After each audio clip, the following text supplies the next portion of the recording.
Hey everybody, I am super excited to be sharing today's video, our new kitchen. It has been a year and 4 months in the making, and I really thought at times that I was never going to be at the point that we're at today. So I am really excited about this. So we started with an old kitchen and it had some good spots.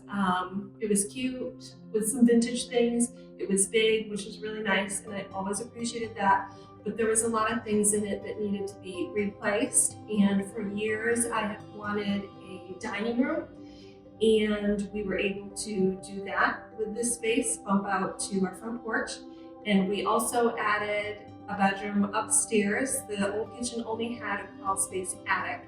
So to do that, we had to replace the old foundation because it wasn't going to support a second story. So we basically had to take off this entire side of the house and rebuild the foundation and this and the second story. So it was quite the project. We did it all ourselves, and by we, I mean Mike, and his brother helped him a ton, and we had other family members and friends that helped out. So it was really a labor of love.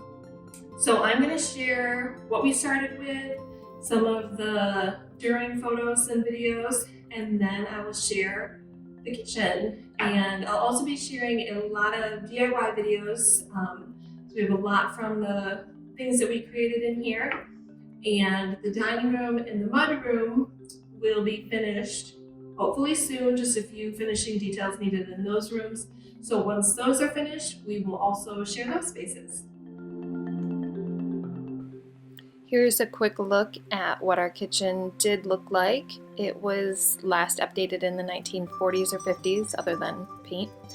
And it had that cute vintage charm, but there was just a lot of things that were starting to fall apart or just on their way out and needed to be replaced. So we got to work on our renovation.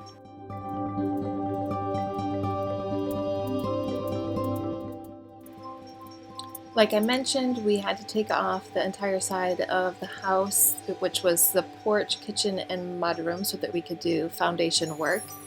And we had the boys home a lot more than usual because of remote learning, so they were able to help out Mike and his brother with a lot of the demo work.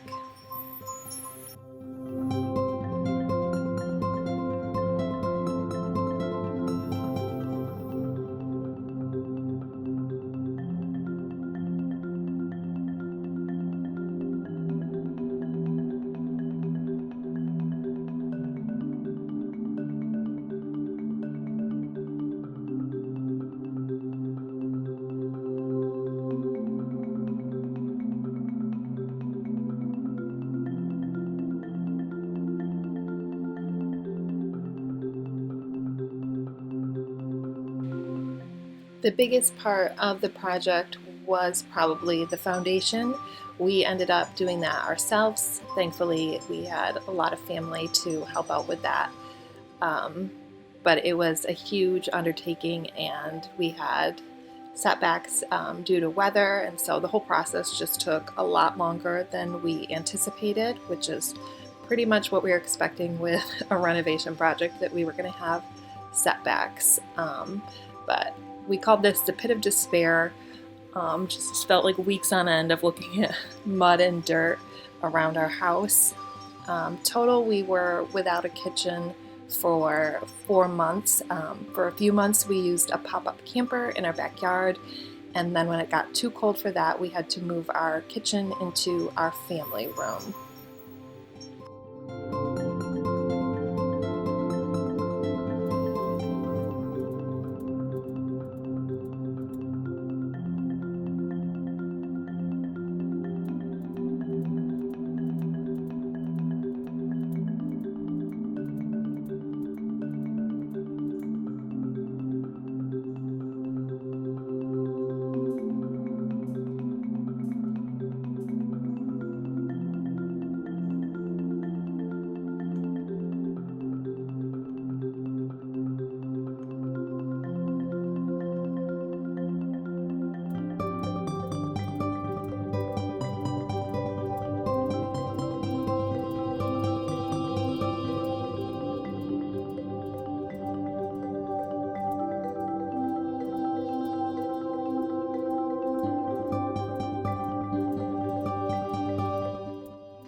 On December 24th, we officially moved back into this really rough looking kitchen space, but we had a working sink and stove, makeshift counters.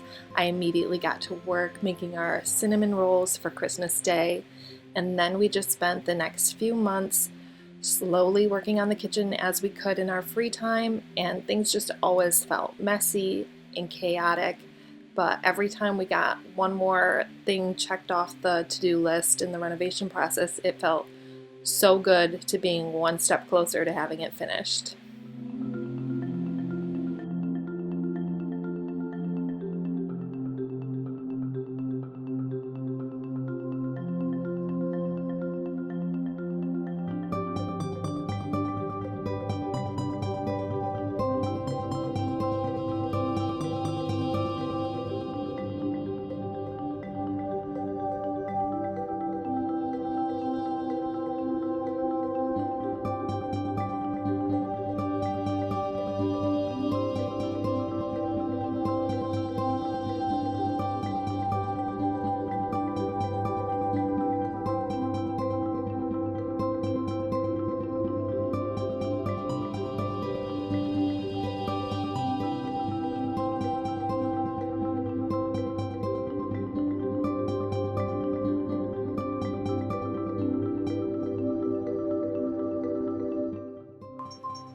And 1 year and 4 months later, the kitchen was finally done.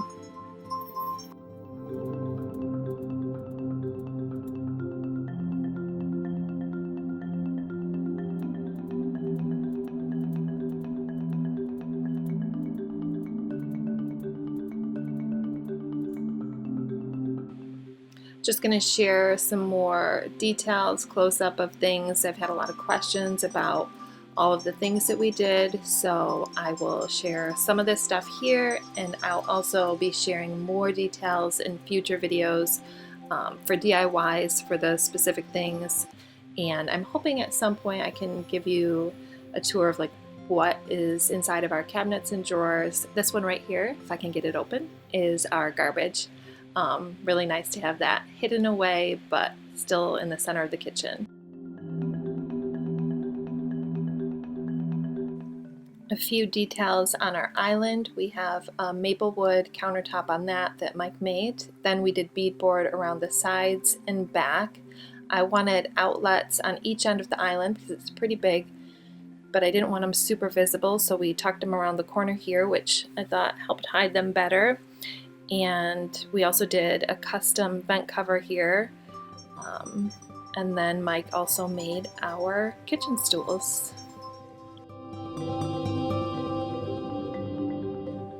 On this wall we have our fridge and a lot of storage, pantry space.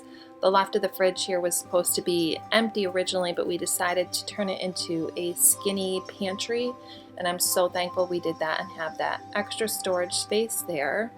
And then I'm not a big fan of seeing appliances out, so we decided to build this cabinet over here to hold our microwave and toaster. And don't mind the mess, I didn't clean anything up. I'll share more of the inside of this later.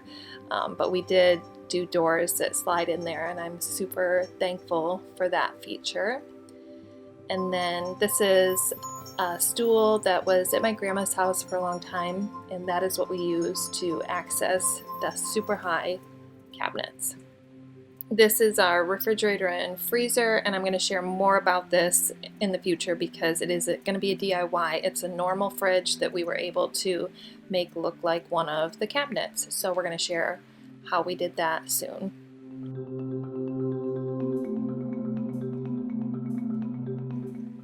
One of my favorite cabinets in the kitchen is this counter to ceiling one. I love that it just sits on top of the counter, and in here we have all of our coffee supplies, which is why it's one of my favorite cabinets. We also made our dishwasher look like a cabinet, and that was a pretty easy DIY, and we're going to be sharing the details on that soon as well. Hope you enjoyed seeing our renovation process and a tour of the new kitchen, and make sure to subscribe to our channel to see more DIYs from this space.